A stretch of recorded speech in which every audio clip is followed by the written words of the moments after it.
Gusto niyo bang malupit na exercise? Ito yung exercise namin ng araw. Yung pagka pupunta ka sa school, paglilinisin ka ng teacher mo. Yan. At nagalampasi tayo.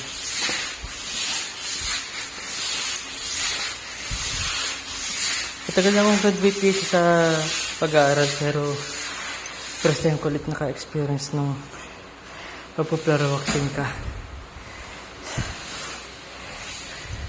Hindi niya kasi naitatanong, ang asawa ko ay teacher, yan siya. Kaya bilang partner, dahil magpapasok ka na, piniprepare natin yung classroom. So isa na doon ang paglilinisan sa kaya pinapakintab natin. Kaya ito ngayon ginagawa natin. Parang bumalik ulit sa pagiging bata or pagiging